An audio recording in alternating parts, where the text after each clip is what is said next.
이제 우리 모두 다 같이 자리에서 일어나셔서 경건한 마음으로 묵상기도 드리심으로 주일 오전 일부 예배로 나아가시겠습니다.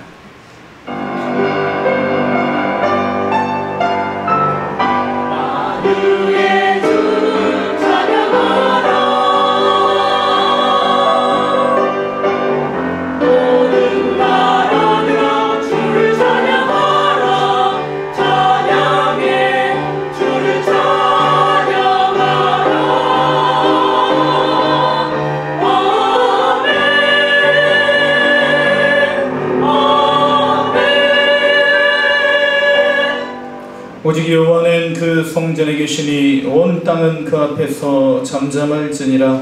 하나님은 영이시니 예배하는 자가 영과 진리로 예배할지니라. 아멘.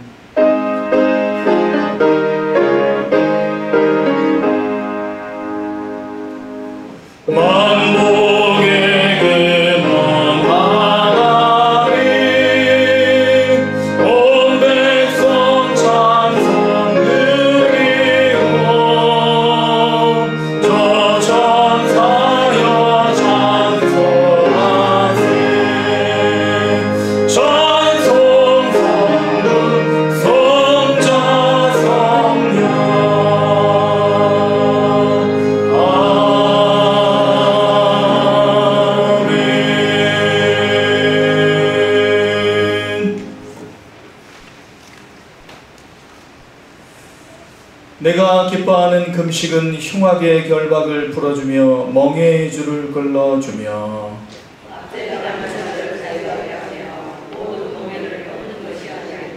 또 줄인 자에게 내 양식을 나누어주며 유리하는 빈민을 집에 들이며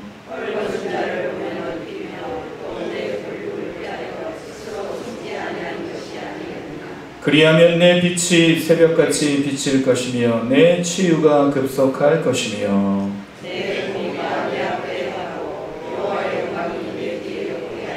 내가 부를 때에는 나 여호와가 응답하겠고 만일 내가 너희 중에서 멍에와 손가락질과 허망한 말을 제하여 버리고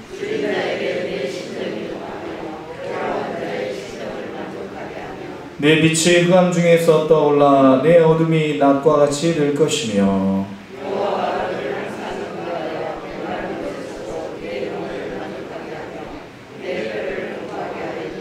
너는 물된 동산 같겠고 물이 끊어지지 아니하는 샘 같을 것이라.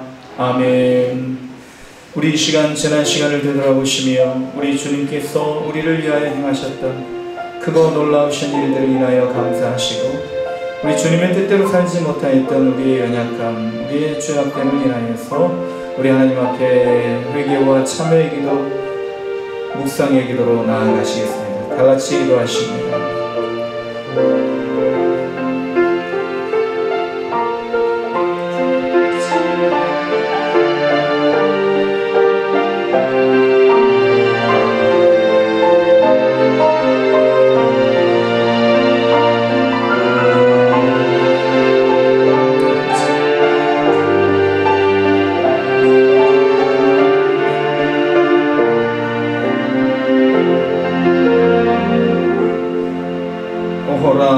나는 곤고한 사람이로다. 이 사망의 몸에서 누가 나를 건져내리야.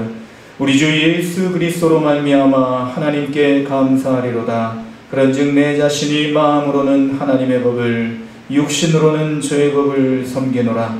그러므로 이제 그리스도 예수 안에 있는 자에게는 결코 정죄함이 없나니 이는 그리스도 예수 안에 있는 생명의 성령의 법이 죄와 사망의 법에서 너를 해방하였습니다. 아멘. 사도신경으로 우리의 신앙을 고백하십니다. 나는 전능하신 아버지 하나님 천지의 창조주를 믿습니다. 나는 그의 유일하신 아들 우리 주 예수 그리스도를 믿습니다. 그는 성령으로 잉태되어 동정녀 마리아에게서 나시고 본디오 빌라도에게 고난을 받아 십자가에 못 박혀 죽으시고 장사된 지 사흘 만에 죽은 자 가운데에서 다시 살아나셨으며 하늘에 오르시어 전능하신 아버지 하나님 우편에 앉아 계시다가 거기로부터 살아있는 자와 죽은 자를 심판하러 오십니다. 나는 성령을 믿으며 거룩한 공교회와 성도의 교제와 죄를 용서받는 것과 몸의 부활과 영생을 믿습니다. 아멘. 다 같이 자리에 앉으신 후에 찬송가 78장 찬양드리겠습니다.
우리의 갈 길을 밝혀 인도하시는 아버지, 늘 좋은 것을 예비하시고 우리를 기다리실텐데 때때로 주님 자리에 세상 것을 채우려는 우리의 욕망을 봅니다. 이웃보다 내 자신에게 더 집중하며 넓고 평탄한 길 쫓아가는 발걸음 고백합니다. 주님의 기쁨 되길 노래하면서 세상의 유익을 향해 걸어온 우리의 미지근한 믿음을 회개하며 용서를 구합니다. 십자가의 보혈로 깨끗하게 해주소서. 우리의 연약함을 아시는 아버지, 오직 한 분, 오직 주님 신뢰하며 한 길 가기를 원합니다. 주님 가시는 순례의 길 끝날까지 따르는 동문의 성도들로 인도하소서. 평강과 평정의 왕 되시는 아버지, 나라 위에 기도합니다. 당면한 문제 앞에 천연 갈등과 다툼으로 국력이 소모되지 않도록 주님 간섭하여 주소서. 하나님과 화목하고 평안할 때 복이 말이라 약속하신 아버지 앞에 겸손히 무릎 꿇고 의에 멸류관 주시는 주님 바라보게 하소서. 성령 충만의 믿음 강구하며 온유함과 선한 싸움으로 나아갈 때 국민 분열 선동하는 우리들 물러가리라 믿습니다. 역사의 주관자이신 주님, 정직의 믿음 우리에게 허락하사 작지만 큰 나라 세워나가는 정의와 공의의 국민들로 인도하소서. 이 터에 아름다운 교회를 주신 아버지, 여기 모인 우리들 주님 오신 날 고대하며 복음의 사람 되길 원합니다. 세상과 마주할 때 두렵지 않도록 새 힘 주사 우리의 둔한 입술이 새 영으로 채워지는 은혜 부어주소서. 악한 영들 대적할 수 있는 진리의 말씀 묵상함과 연달의 기쁨이 충만한 교회 되길 원합니다. 주님 허락하시는 전신 갖고 있고 이 어두운 세상을 담대히 이겨내는 동문의 성도들 다 되도록 세워주소서. 약할 때 강함 주시는 아버지, 장마비로 인해 생사의 갈림길에 선 오늘의 이 아픔을 보고 살펴주소서. 갑작스런 재난 앞에 어찌할 바 없는 우리들 주님을 더욱 의지합니다. 우리의 아픔과 탄식을 더 아파하실 주님, 힘든 상황 가운데서 낙담하지 않고 주님 바라보며 노래할 수 있는 용기를 주소서. 감사할 수 있는 믿음으로 나아갈 때 더 좋은 곳으로 채워주실 줄 믿습니다. 치유와 회복의 때 이르기까지 기도의 손 붙들어 주시고 연약한 심령에 우리 주의 음성으로 채워주는 충만한 은혜에 샘솟게 하소서. 이 시간 말씀 배워나시는 목사님, 영육의 강건함 주시고 성령의 두루마리 덧입혀주사 주의 말씀 담대히 선포케 하소서. 여기는 우리의 갈급한 심령에 성령의 담비 가득 부어주시고 거룩하신 점 널리 드러내는 삶으로 인도하여 주소서. 이 모든 말씀 부활 생명으로 오신 예수님 이름 받들어 기도드립니다. 아멘.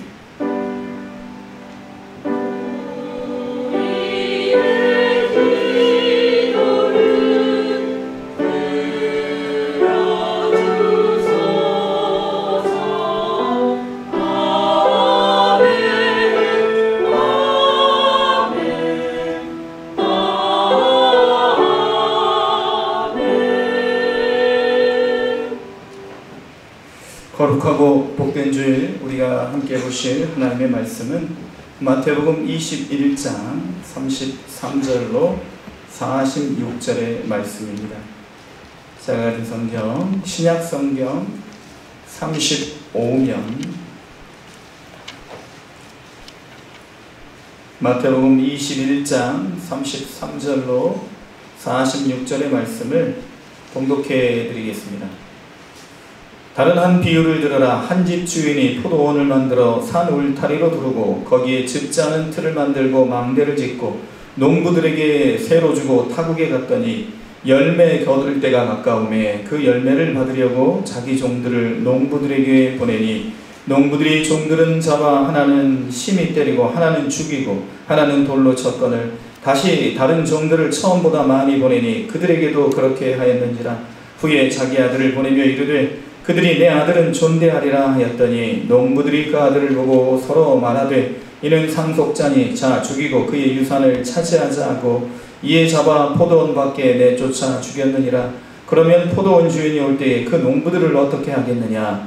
그들이 말하되 그 악한 자들을 진멸하고 포도원은 제때의 열매를 바칠 만한 다른 농부들에게 새로 줄지니이다.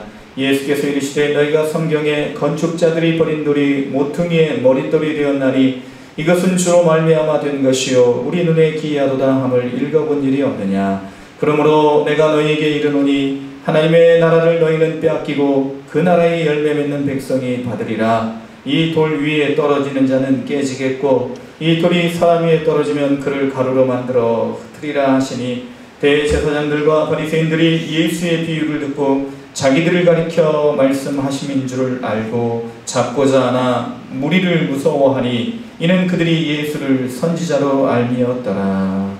아멘.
오늘 본문의 말씀은 예수님께서 십자가를 지시기 위해서 보내셨던 마지막 일주일 중 화요일에 성전에서 대제사장들과 백성의 장로들 그리고 바리새인들과 논쟁하셨던 내용의 말씀입니다.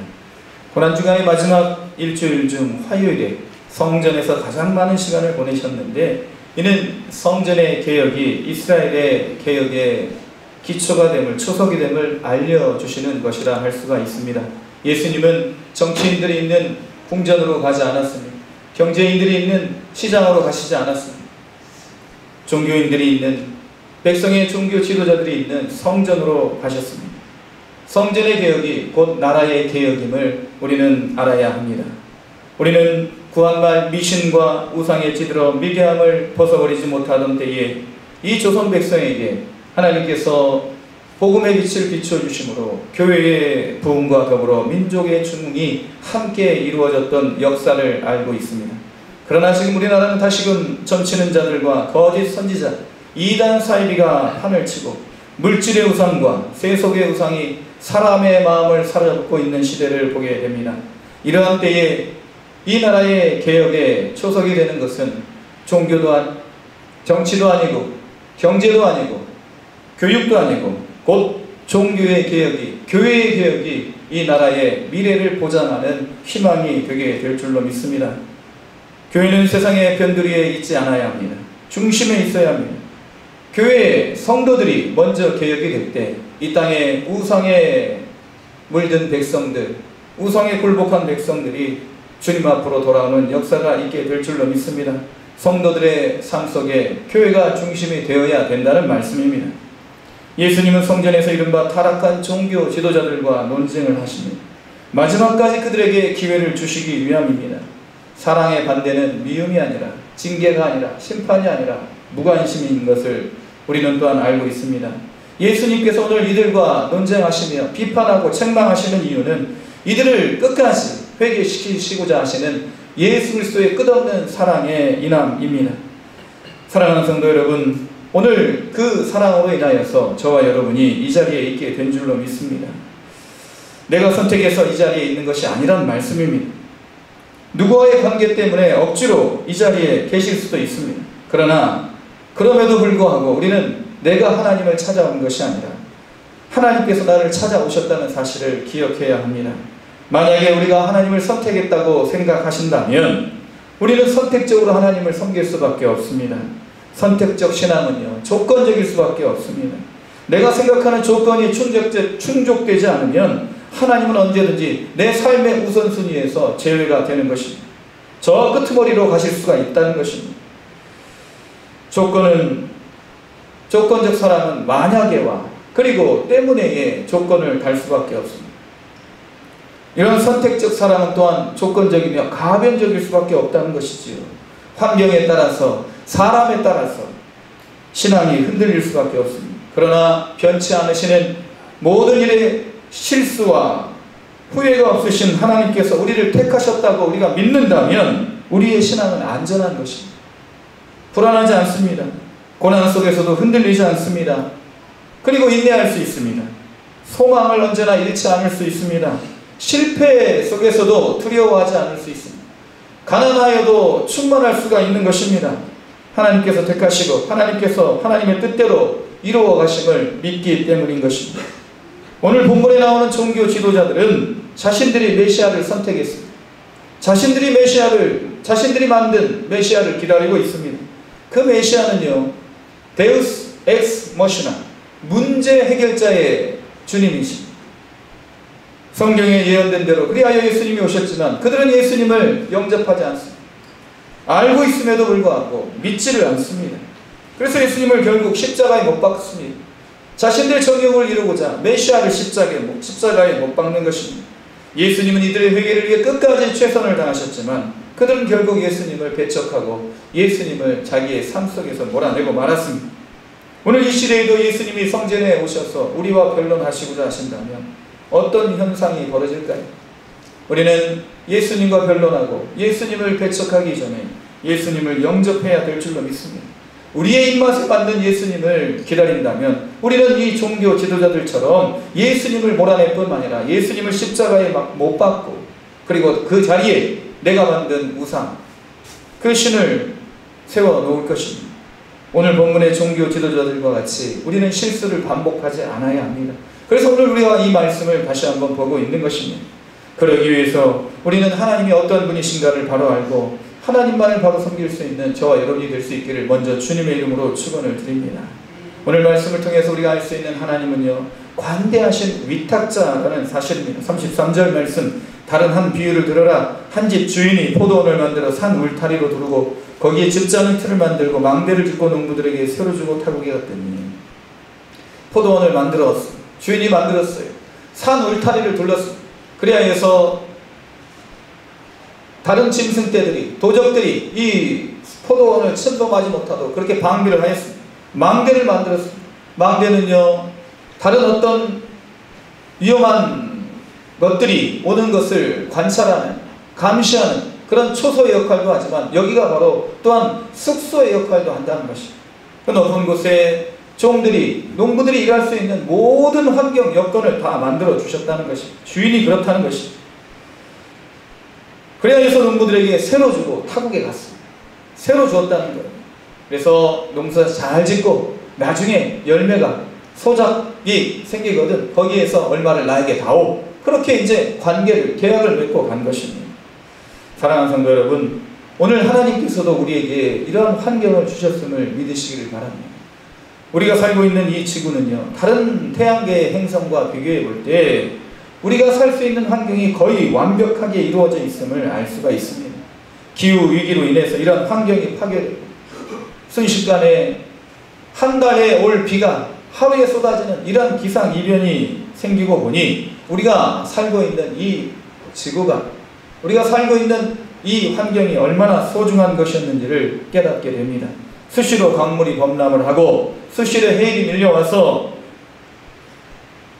후쿠시마 원자력 발전소를 파괴하듯이 그렇게 해변에 있는 모든 기구들을 다 파괴하고, 그리고 수시로 지진이 나서 땅이 갈라지고 산이 무너져서 그렇게 우리에게 위협을 준다면 어떻게 불안해서 살아갈 수가 있냐는 말씀입니다.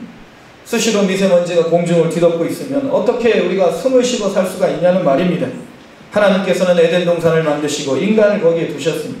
모든 조건을 완벽하게 갖추시고 하나님을 섬기라 말씀하셨습니다. 그런데 아담이 하나님 명령을 어기고 불순종함으로 인해서 비록 그러한 하나님 만드신 완벽한 환경이 조금 파괴되기는 했을지라도, 그러나 사람들은요 자연과 더불어서 벗을 삼아서 대를 이어 살아왔습니다. 그러나 인간이 만든 오염 물질로 인해서 지구의 자연은 더 이상 어머니의 품과 같은 생명 보존의 터전이 아닌 우리의 생명을 위협하는 생명 파괴의 무기가 되고 말았습니다. 우리가 이런 재난 소식들을 속속 들으면서 왜 그 사람들에게 그러한 일들이 일어났는지, 그 사람들이 죄가 많아서 그러한 것이 아니라 우리가 기도하지 않고 우리 그리스도인들이 하나님의 뜻대로 순종하지 않음으로 인해서 우리의 믿지 않음으로 이러한 일들이 일어났다는 사실을 우리는 또한 고백할 때 우리는 성숙한 그리스도인이 되게 될 줄로 믿습니다. 하나님께서 만드신 세상, 그 세상으로 우리가 다시 돌아가야 합니다.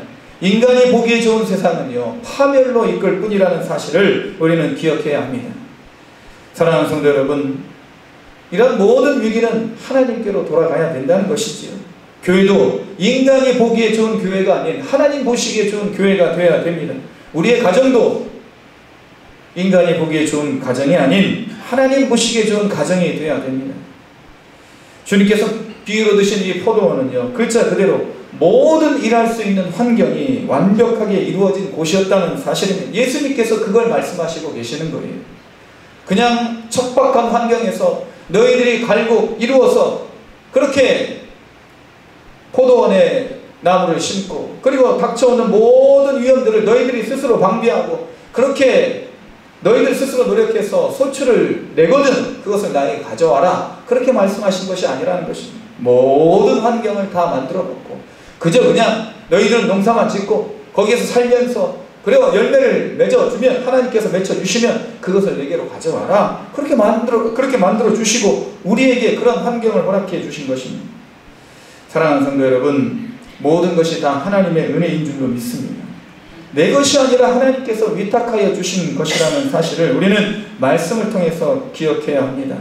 내 것이 아니라 포도원도 하나님의 것이고 산 울타리도 하나님 만들어 주신 것이고 우리가 살 수 있는 모든 이런 자연 환경 하나님께서 주신 것입니다. 순간순간 하나님께서 위험에서 우리를 건져주시는 것, 모든 것이 다 하나님의 은혜라는 사실, 위탁받았다는 사실. 그러나 우리가 이런 것을 잊어버리고, 아니 고의로 짐짓 그런 것들을 우리가 부인하면서 내 것이라 생각할 때 모든 것이, 주어진 모든 것이 다 내 것이라 생각하고 움켜쥐고 살아갈 때 우리는 욕심으로 더 채워져야 한다는 강박관념 속에 살아갈 수밖에 없습니다. 만족이 있을 수가 없다는 것입니다. 행복하지 않은 삶을 살아갈 수밖에 없다는 것이죠. 충만함이 없다는 것이죠. 오늘 성가의 찬양의 가사의 제목이, 성가의 제목이 충만 아니겠습니까? 정호승 산문집에 나오는 이야기. 이제 이분이 이제 생활성서라는 곳에서 인용을 해서 글을 썼어요. 우화니까, 이솝 우화처럼 만들어낸 이야기니까 한번 고려해서 한번 들어보시기 바랍니다. 10cm 자가 있었다는 거예요. 10cm. 근데 이 10cm 자가요, 하는 일이 뭐냐면 만나는 사람마다 그 치수를 재는 거예요. 그러면서 이제 이렇게 얘기를 하는 것입니다. 딱 재보고 나서 너는 5.4cm밖에 안 되네. 또 다른 어떤 자를 만나고 나서 또 이제 재는 거예요. 너는 9.8cm밖에 안 되네. 넌 키가 6.2cm야. 10cm도 안 되는 것들이 까불어. 그러고 돌아다녔다는 거예요. 10cm 자. 그러다가 이제 누굴 만났냐면 저울을 만난 거예요. 저울. 근데 저울이요, 다짜고짜 이 10cm 재를 어디에 올려놓는 거예요? 저울 위에 올려놓는 거예요. 그러니까 10g 나오는 것이죠. 저울이요, 이렇게 얘기를 합니다. 웃음을 터뜨리며 비웃습니다. 에게 겨우 5g밖에, 10g밖에 안 되는구나. 11g도 안 되는 것이 까불고 있는. 비켜, 상대하기 싫으니까 하고 갔다는 거예요. 그래서 10cm 자가 뭘 받았다? 상처를 받았다는 거예요. 지가 준 상처는 생각하지 마. 날마다 사람 만나서 하는 일이 재고 측정하는 일이, 나보다 큰지 작은지 하나님 앞에 자로 부름받은 사람이 있을 수 있지 않겠습니까? 그래서 길이를 측량하는 그런 역할을 하는 사람도 있을 수 있어요. 저울로 부름받은 사람이 있다는 것이에요. 무게를 측정하는 그런 역할을 부여받은 사람도 있다는 것입니다. 어떻게 다 똑같을 수 있냐는 거예요. 자기의 기준을 따라, 자기의 주관을 따라 다른 사람들을 측량하고 다른 사람과 비교해서 우월의식을 갖거나 열등감을 갖는 것, 그것은 하나님이 원하시는 일이 아니라는 것입니다. 어떤 분은 5cm의 길이의 인생을 살아가시는 분도 있을 수 있어요.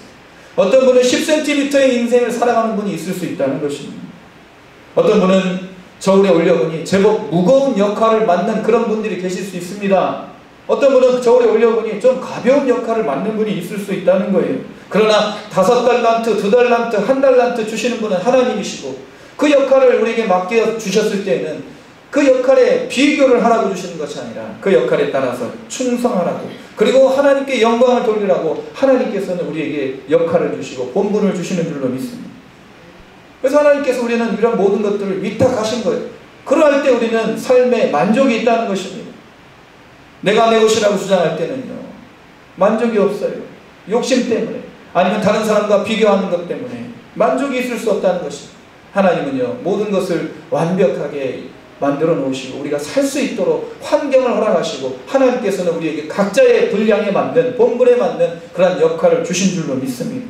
위탁자라는 사실을 기억할 때, 하나님은 관대한 위탁자라는 사실을 기억할 때 우리는 오늘 설교의 제목과 같이 불평을 내려놓는 삶을 살아가게 될 줄로 믿습니다. 두 번째, 하나님은 어떠한 분이신가? 하나님은요, 우리에게 의무를 요구하십니다. 34절, 열매 거둘 때가 가까우며 그 열매를 받으려고 자기 종들을 농부들에게 보내니. 그래서 농부들이, 이제 이 농부들에게 보낸 이유가 무엇입니까? 주인이 세를 달라는 거예요. 내가 너희에게 준 것은 너희의 것이 아니라는 거예요. 내 것이니 너희 먹을 양식대로 충분히 그렇게 너희는 가지고 나에게 얼마만큼의 주인을 인정하는 그러한 세를 다오 하고 그렇게 보낸 것입니다. 그러자 이 농부들이요, 처음에 온 종들을 때리고 그리고 돌로 치고 잡아 죽이고 더 많은 종들을 보내니, 그러자 똑같이 하는 거예요. 그러자 아들을 보내십니다. 주인이 아들을 보내요. 이 아들은 예수 그리스도를 말하는 것입니다. 그러자 이 아들도 죽이는 것이죠. 저 상속자를 죽이면 이 포도원이 우리의 것이 될 것이다. 착각하고 있는 것이죠. 사랑하는 성도 여러분, 우리의 삶의 주인이 하나님이심을 인정할 때 우리는 하나님 앞에서 우리의 의무를 다해야 합니다. 그러나 우리가 살면서 우리가 망각할 때가 있어요. 내가 내 삶의 주인인 것처럼 내가 가지고 있는 것이 내 것이냐, 그렇게 착각할 때가 있다는 것입니다. 그러므로 우리가 주일을 기억하여 예배를 드리는 것, 모든 날들의 주인이 하나님이심을 우리가 이 주일에 기억하게 되는 것입니다. 그럴 때 복이 있고 쉼이 있는 것입니다. 하나님 앞에 우리가 안식일을 지키고 10의 1조를 드리는 것, 하나님이 하나님이심을 고백하는 우리의 믿음의 고백인 것입니다. 하나님 앞에 계산해서 드리는 것이 아니라 믿음으로 드리는 거예요. 하나님이 모든 삶의 주인이십니다. 그러므로 우리가 의무를 지켜나갈 때 내가 착각하고 있었던, 내가 망각하고 있었던 내 삶의 주인이 하나님이심을 우리가 다시 한번 깨닫게 되는 것입니다. 농부들은 착각했어요. 자신들이 포도원 주인이 될 줄 알았어요. 아들을 죽이면 예수님을 배척하고 예수님을 몰아내고 그 자리에 내가 예수가 되어서 자칭 거짓 그리스도가 되어서 서 있으면 그렇게 세상이 자기 것이 될 줄 알았어요. 그러나 모든 것이 다 하나님의 것이 하나님께로부터 비롯되었다는 사실 우리는 잊지 말아야 됩니다. 세상에 사는 사람들, 세상이 자기 것인 양 착각하며 살아가기 때문에 하나님이 세상을 만드셨다는 사실을 일부러 믿지 않습니다.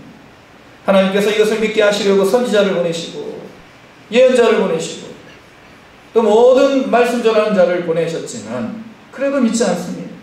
예수 그리스도로만 구원을 받는다는 사실을 받아들이지 않고 그들이 만든 우상을 만들어 놓고 있는 것입니다. 그것을 섬기고 있는 것입니다. 그것이 바로 흔히 말하는 다른 종교, 과학, 인본주의 사상. 과학은 나쁜 게 아니에요. 과학을 통해서 우리는 하나님을 얼마든지 알아갈 수가 있는 것입니다. 과학과 신학은 그냥 배치되는 것이 아니에요. 그래서 이런 어떤 우리가 의무를 다하게 될 때 우리가 그 가운데에서 참 안식과 평안을 누리게 되는 줄로 믿습니다. 하나님께 지켜야 할 의무가 있다. 하나님 율법을 주신 이유는요, 우리가 우리 삶의 주인이 아님을 기억하고 하나님께 모든 걸 맡기고 하나님 안에서 참 평안을 얻으라는 하나님의 귀한 뜻이 있는 줄로 믿습니다. 세 번째는요, 하나님 어떤 분이신가? 죄인의 회개를 위해 자신의 아들을 희생하시는 하나님이십니다. 세를 못 받았기 때문에 하나님께서 그것이 아까우셨어, 분하셨어. 만약에 그렇게 모든 것을 응징하시기로 작정하셨다면 처음에 종들을 보내셨을 때 그것을 우리 주인 되신 하나님께서 처음 그 일이 있었을 때 바로 응징을 했을 것입니다. 그러나 처음에 종들을 보내고 때리고 돌로 치고 잡아 죽였을 때 또 다른 종들을 보냅니다. 오늘 이 말씀을 보면서 왜 하나님은 이렇게 미련하실까 하고 우리가 생각할 수가 있어요. 왜 하나님께서는 안목이 없으실까? 주인 처음부터 이 종들이 배신할 것이라는, 이 농부들이 배신할 것이라는 그 안목을 왜 가지지 못하셨을까? 왜 무모하실까? 아들까지 보내신단 말이죠. 처음에도 죽이고 더 많이 보냈더니 또 죽이고. 그랬으면 아들을 보내지 말아야 될 것 아니겠습니까? 어떤 부모가 그런 위험한 환경에 아들을 보내겠습니까? 보내신단 말이에요. 예수님은 이 주인을 하나님으로 소개하고 있습니다. 사랑하는 성도 여러분, 하나님이 이러한 분이십니다. 무모하시고 때로는 미련하실 수도 있습니다. 그러나 이런 하나님의 사랑이 있었기에 저와 여러분이 오늘 이 자리에 있는 줄로 믿습니다. 17세기 위대한 네덜란드 화가 렘브란트가 그린 돌아온 탕자라는 그림이 매우 유명하지. 그래서 아버지가 아들이 무릎을 꿇고 있는 그 아들의 어깨를 감싸고 이 아버지가요 그렇게 이제 품어주는 그런 그림. 한쪽에서는 큰아들이 굉장히 시기 어린 그런 시선으로 쳐다보고 있는. 근데 이 돌아온 탕자의 그림이요 좀 독특해요. 아버지가요 눈이 일단 안 보여요. 눈이 멀어 있다는 거예요. 눈이 멀어 있다는 거예요. 그리고요 그림을 자세히 보면 한 손은 남자의 손, 한 손은 여자의 손, 한 손은 아버지의 손, 한 손은 어머니의 손. 어머니의 손처럼, 어머니의 품처럼 그렇게 안아주시는 하나님 따뜻하게, 아들아 내가 안다 하고 그렇게 품어주는 어머니의 손, 어머니의 마음. 한 손은요 그리고 아들을 치유하는 어머니의 손, 회복하는 아버지의 손이에요. 그래서 아들을 다시 존귀한 둘째 아들로 그렇게 회복시켜 주시는 아버지의 손. 이런 그림이 그려져 있다는 거예요. 일단 이 그림을 통해서 하나님은 사랑의 눈이 머셨다는 거예요. 몇 번 말씀을 드렸어요. 그리고 하나님은요, 돌아온 탕자를 언제나 어머니와 같이, 아버지와 같이 회복시켜 주시고 치유해 주시고 회복시켜 주시는 그러한 분이라는 사실을 렘브란트는 그림으로 표현을 한 것입니다. 이 렘브란트가요, 자신의 신앙 고백이 마지막 그림입니다. 이 그림을 그리고 얼마 안 있어 죽었어요. 렘브란트도 역시 방탕한 삶을 살았습니다. 이 탕자처럼 모든 재산을 잃고, 그리고 아내와 세 자녀는 젊은 시절에 잃었다고 합니다. 노년에 파산을 한 뒤에 외아들 이제 티투스라는 아들마저 잃었다고 합니다. 그리고 모든 것을 다 잃은 후에 하나님 앞에 돌아오게 되었다는 것입니다. 마지막 희망이 하나님의 자비였다는 것을 깨닫게 되었다는 것입니다. 사랑하는 성도 여러분, 오늘 말씀을 듣고 있는 사람들은요, 종교 지도자들 뿐만이 아니에요. 제자들도 듣고 있어요. 몇몇의 무리들도 듣고 있습니다. 제자들 중에 누가 있습니까? 아직 예수님을 팔아넘기지 않은 가룟 유다가 있다는 거예요. 배신자 가룟 유다. 이 가룟 유다에게 예수님께서 또 이와 같이 기회를 주고 계시는 것입니다. 우리는 얼마나 하나님 앞에 신실하다고 자부하실 수 있습니까? 늘 배반하고, 늘 돌아서고, 늘 하나님의 마음을 아프게 하는 우리들, 그 사랑하는 아들, 돌아온 탕자와 같은 그러한 저와 여러분을 하나님은 오늘도 치유하여 주시고, 오늘도 우리를 회복시켜 주시는 사랑의 하나님이신 줄로 믿습니다. 그래서 하나님은요, 기다리고 또 기다리시며 기회를 주시고 또 기회를 주시고 계시는 거예요. 하나님은 우리를 사랑으로 영접하시건만 우리는 하나님을 어떻게 대우하고 계시는지, 우리는 하나님을 사랑으로 섬겨야 될 줄로 믿습니다. 마지막으로 하나님께서는요, 반드시 의로 심판하시는 분이십니다. 41절, 그들이 말하되 그 악한 자들을 진멸하고 포도원은 제때 열매를 바칠 만한 다른 농부들에게 새로 줄지니이다. 예수께서 이르시되 너희가 성경에 건축자들이 버린 돌이 모퉁이의 머릿돌이 되었나니 이것은 주로 말미암아 된 것이요 우리 눈에 기이하도다 함을 읽어본 일이 없느냐. 그러므로 내가 너희에게 이르노니 하나님의 나라를 너희는 빼앗기고 그 나라의 열매 맺는 백성이 받으리라. 이 돌 위에 떨어지는 자는 깨지겠고 이 돌이 사람 위에 떨어지면 그를 가루로 만들어 흩으리라 하시니. 건축자들이 버린 돌, 쓸모없다고 그렇게 버린 돌, 바로 예수 그리스도를 상징합니다. 이 쓸모없는 돌이요 모퉁이의 머릿돌이 되었다. 모퉁이의 머릿돌, 모든 건축의 최초로, 그리고 가장 튼튼한 돌, 이 돌이 바로 머릿돌 아니겠습니까? 이 머릿돌 위에 쌓아가는 거예요. 직각으로. 예전에 이제 그 성전을 지을 때, 건물을 지을 때 가장 중요한 돌, 단단한 돌, 예수님이 바로 이렇게 종교 지도자들에 의해서 배척당했죠. 하나님을 믿지 않는 사람들로부터 버림받았지만 예수님은 모퉁이의 머릿돌, 하나님께서 가장 귀하게 쓰시는 구원의 구주가 되셨다는 사실입니다.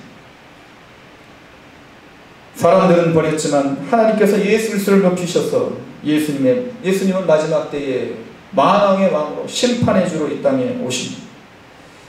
이 땅에 사는 동안 하나님의 것을 자신의 것이라고 생각했던 사람들은 자신의 것을 빼앗기게 될 것입니다. 오늘 말씀이 그렇지 않습니다. 43절, 내가 너희에게 이르노니 하나님의 나라를 너희는 빼앗기고 그 나라의 열매 맺는 백성이 받으리라. 돌 위에 떨어진 자는 깨지겠고, 당연히 돌과 사람이 부딪히면 사람이 깨지지 않겠습니까? 예수님과 자꾸 부딪히는 사람들이 있어요. 예수님을 대적하는 사람들이 있어요. 깨지고 상하게 될 뿐인 것입니다. 마지막 때에 그렇게 된다는 거예요. 심판이 있지 않다면 우리는 참으로 우리의 이 땅에서의 수고와 헌신이 참으로 무의미한 것이 될 것이죠. 그러나 심판이 있기 때문에 우리는 참고 견디고 인내하고 끝까지 믿음을 버리지 않고 심판 때 이루실 공의와 정의, 하나님의 평화, 하나님의 놀라우신 은혜를 우리가 누리게 될 것이라는 사실, 사랑하는 성도 여러분, 오늘 말씀의 제목이 불평을 내려놓는 삶이에요. 불평을 내려놓는 삶. 그래서 이 농부들이 왜 그렇게 주인을 대적하고 그렇게 아들까지 죽였을까? 가만히 보면 만족이 없기 때문에 그런 거 아니겠습니까? 자기들이 주신 모든 것들 감사하지 않고 더 많은 것들을 누리려 하다가 더 큰 심판에 이르게 되는 것입니다. 오늘 우리 삶도 역시 이런 불평을 내려놓는 삶이 되어야 될 줄로 믿습니다. 그러기 위해서는요, 우리가 기억해야 될 4가지 사실. 하나님은요, 관대하십니다. 하나님 공평하세요. 하나님 우리에게 충만하게 주신 줄로 믿습니다. 그리고 우리 하나님 앞에 불평을 내려놓는 삶이 되기 위해서 우리가 지켜야 될 의무를 잘 지켜나가야 됩니다. 그럴 때 하나님께서 우리의 것을 받으시고 더 큰 것으로, 더 좋은 것으로 채워주신다는 사실입니다. 하나님은요, 끝까지 우리에게 기회를 주시는 분이시라는 사실, 사랑의 하나님이심을 기억해야 합니다. 그리고요, 불평을 내려놓기 위해서 하나님은 반드시 의로 심판하시는 분이시라는 사실을 기억해야 됩니다. 오늘 이러한 불평이 아닌 감사를 붙잡고 하나님의 사랑, 하나님의 은혜를 힘입어 살아가시는 저와 여러분이 될 수 있기를 주님의 이름으로 축원을 드립니다. 기도하시겠습니다. 거룩하신 하나님 아버지, 하나님을 바라보고 하나님을 믿고 의지할 때 우리의 삶 속에 기쁨과 평안과 행복이 넘치게 될 줄로 믿습니다. 충만함이 있게 될 줄로 믿습니다. 세상에 많은 사람들, 세상의 것들로 자신의 삶에 만족을 누리고자 하지만 더 공허하고 더 갈급하여질 뿐이라는 사실을 깨닫게 하여 주시고, 우리 깨달은 그리스도인들이 먼저 이 나라의 개혁과 교회의 개혁을 이루어갈 수 있는, 그리하여 교회의 개혁이 이 땅의 소망이 되고 미래가 될 수 있는 놀라운 역사 우리를 통하여 허락하여 주시옵소서. 오직 불평과 우상을 내려놓고 감사와 예수 그리스도로 우리의 삶의 주인 삼고 살아갈 수 있는 우리 모두가 될 수 있기를 간절히 구하오며, 우리의 모든 삶의 충만함이 되시는 예수님의 이름으로 기도드립니다. 아멘. 찬송가 368장 찬양드리겠습니다.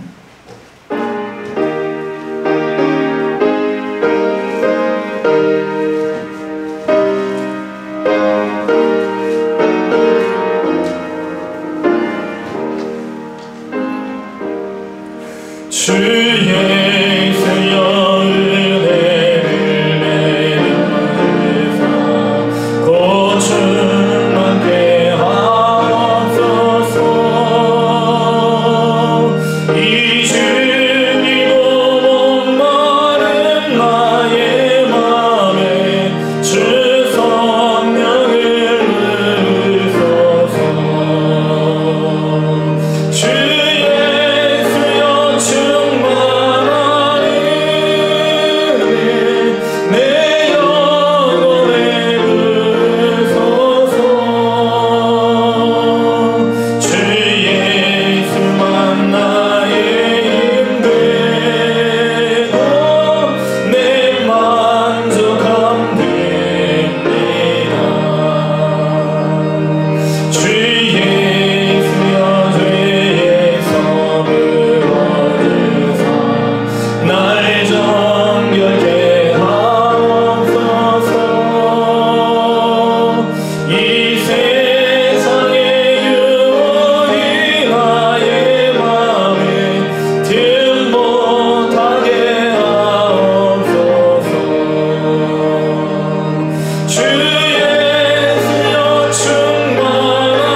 예냐 우리 천사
내 마음에 임하신 주의 성령 늘 계신 줄 믿습니다.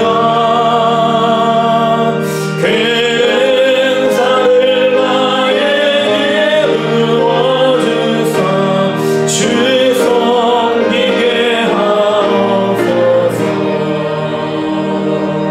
주 예수여 충만한 은혜 내 영혼에 부으소서. 주 예수만 나의 힘내고 내 만족함 됩니다. 충만한 은혜를 내려주심으로 오늘도 주로 말미암아 만족함을 누리고 살아갈 수 있는 믿음과 지혜를 주심을 다시 한번 감사를 드립니다. 그러나 때로는 주님 주신 놀라운 은혜와 우리에게 베풀어 주신 놀라운 사랑을 우리가 잊어버리고 세상의 것들로 염려하고 근심하고 불평과 불만 속에 살아왔거든. 주님 우리의 연약함을 용납하시고 다시 한번 주의 말씀으로 주의 능력으로 우리를 깨우쳐 주시사 오직 주님으로만 우리의 참 만족이 우리에게 있음을 깨닫게 해주시고 주님 사랑하는 것이 우리의 삶의 가장 귀하고 복된 이름을 또한 알게 하여 주시사 이 믿음으로 세상을 이기고 모든 악한 우상들을 물리쳐 이기며 살아가는 복된 주의 백성들 되게 하여 주시옵소서. 주님께 받은 은혜 감사하여 주님의 것 주께 올려드리오니 주님 받아 흠양하여 주시고 우리의 드려지는 믿음 위에 더 큰 믿음과 이 땅에서의 복, 하늘나라의 영원한 복으로 채워주시고 이 물질이 쓰여지는 곳에 하나님 나라 확장, 하나님의 놀라운 은혜와 하나님의 복이 임할 수 있도록 사용하여 주시옵소서. 거룩한 예물 주님께서만 홀로 모든 것을 주관하시고 주님 모든 것을 사용하여 주시기를 원하옵고 우리 모든 것 되신 예수님의 이름으로 기도드립니다. 아멘. 교회 소식 말씀드리겠습니다. 주보 들면을 참조해 주시기 바랍니다. 예배에 적극적으로 참여하시고 항상 기도하는 우리 동문 공동체가 되기를 원합니다. 올해는 우리가 이제 목회 일정에 짜여진 대로 모든 것을 되도록이면 다 이렇게 일정대로 진행을 하려고 노력을 하고 있는데 이제 보통 이제 7월 말 8월 초에 우리가 교회 수련회를 항상 가져왔습니다. 그런데 이제 코로나로 인해서 중단되었었는데 다시 시작하려니까 참 이렇게 저도 망설여지고 좀 이렇게 힘든 건 사실이지만 그렇다고 해서 우리가 이제 주저앉아 있으면 안 되니까 하나님 앞에서 뭔가 이렇게 자꾸 영성 훈련, 경건의 훈련을 해야 되겠다 싶어서 8월 5일 토요일 이제 오전 9시 30분 오후 5시 그리고 본당에서 이제 구약의 파노라마를 우리 강사 목사님 모시고 갖고자 합니다. 이제 성경 통독이라고 하면 좀 너무 좀 거창한 성경 공부라고 하면 조금 지루하실 것. 어쨌든 이제 이 파노라마 혹시 들어보신 분 계시겠지만 이 그림을 가지고요 막 율동도 하고 저는 이제 보기만 했지만 참 재밌습니다. 그래서 이제 김호경 목사님은 이제 저랑 같이 공부를 한 이제 목사님이고 광주 한일교회 지금 유임 목사님으로 담임 목사님으로 계시는데 좀 이렇게 토요일날 어디 이렇게 나와서 이렇게 뭐 강사로 이렇게 뭐 이렇게 인도하는 거에 대해서 좀 부담을 가지고 계십니다. 그래서 제가 이제 처음에 전화를 하면서 무조건 해야 된다 하면서 제가 힘으로 눌렀습니다. 나이로 눌렀습니다. 저보다 이제 한 2달 정도 아직 이제 아래인데 또 이 목사님 모시고 토요일날 그래서 하고자 합니다. 그래서 구약 이 파노라마가 인기가 좋으면 신약 파노라마까지 가는 것이고 좀 이렇게 좀 별로 이렇게 좀 반응이 뜨뜻미지근하다 그러면 신약 파노라마는 이제 잠정연기, 무기한 잠정연기 이렇게 하도록 하겠습니다. 그래서 우리 구약의 어떤 그런 전체적인 그림 그걸 한번 이렇게 쭉 숲을 보는 거죠. 이것도 멀리서 보는 거예요. 지금 이제 우리 수요일날 구약성서 2에 또 이제 숲을 보는 그런 훈련을 하고 있습니다. 수요일마다. 지금 이제 회원들만 오고 계시는데 회원 외에도 오실 수가 있으니까 다시 한번 말씀을 드립니다. 회원제가 아니에요. 그래서 수요일 금요일은 회원들만 오시는 게 아니에요. 그래서 꼭 오셔서 같이 말씀을 들으시는데 이 그 구약의 파노라마는요 지루하지가 않을 것 같아요. 그림이 있고 목사님들 막 율동을 하고 막 이렇게 하실 것 같은데 참 이 점잖은 목사님인데 어떻게 이런 걸 하게 됐을까 제가 좀 의아하게 해가지고 그래서 기도로 우리 같이 준비해 주시고 바로 이 토요일 하루 보통 이제 6주에 걸쳐서 1시간씩 1시간 반씩 이렇게 하루하루에서 이제 6주간에 걸쳐서 하는 걸 하루에 다 이제 하는 거예요. 저희를 위해서. 그래서 자기도 열심히 준비해야 되겠다. 막 이제 어제부터 막 긴장하고 있다. 그래서 우리 성경에 대해서 조금 더 잘 알아갈 수 있는 좋은 기회라 생각하시고 나는 아예 제외시켜 놓지 마시고 나는 꼭 참석해야 되겠다. 이 마음 자세가 너무 중요한 거예요. 그래서 이 자리는 누구를 위한 자리? 너를 위한 자리가 아니고 누구를 위한 자리? 나를 위한 자리. 그 믿음 가지시길 바랍니다. 성가대만 하면을 하시네. 온라인 예배 또 힘써주시고 전도에 우리 힘쓰는 우리 모두 동문 공동체가 되기를 원하는 7월 예배일들 열심히 순종하심으로 기도하시고 그렇게 순종하고 계시는데 예배원들 기도로 또 준비해 주시고 나머지 광고는 주보를 참조해 주시기를 바랍니다. 우리 옆에 계신 분들 앞뒤에 계신 분들 바라보시면서 성도의 인사 나누도록 하겠습니다. 하나님 당신을 사랑하십니다. 사랑하십니다. 오늘따라 인사를 너무 밝게 하십니다.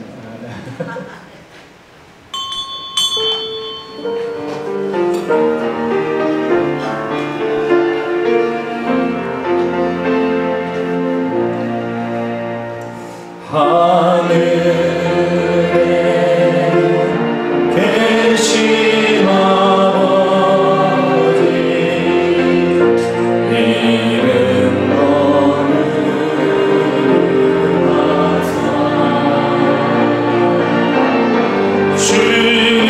나라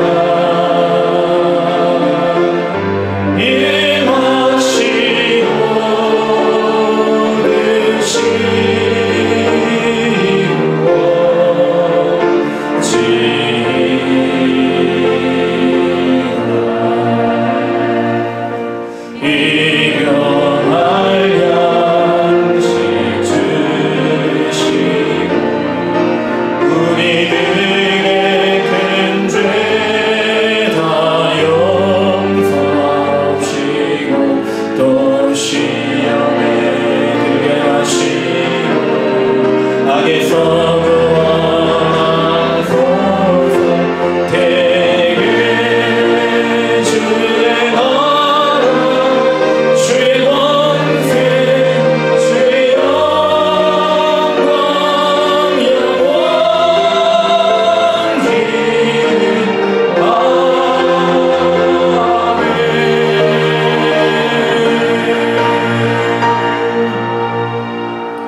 이제는 우리 주 예수 그리스도의 크신 은혜와 하나님 아버지의 극진하신 사랑하심과 성령님의 감동감화 충만 교통하시는 은혜가 하나님이 어떠한 분이신가를 바로 알고 하나님 안에서 내 영혼이 만족합니다.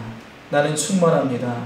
고백하며 감사와 기쁨과 행복으로 이 땅을 살아가기를 다짐하는 여기 모인 주에 살아가는 모든 백성들 그 믿음의 결단과 이 땅에서의 모든 믿음의 발걸음 위에 우리 모든 환우들 위해 이 나라의 민족과 이 땅의 교회들 특별히 핏값을 주고 사신 사랑하는 우리 동문재단 위에 지금부터 영원토록 함께 계시기를 간절히 축원하옵나이다. 아멘.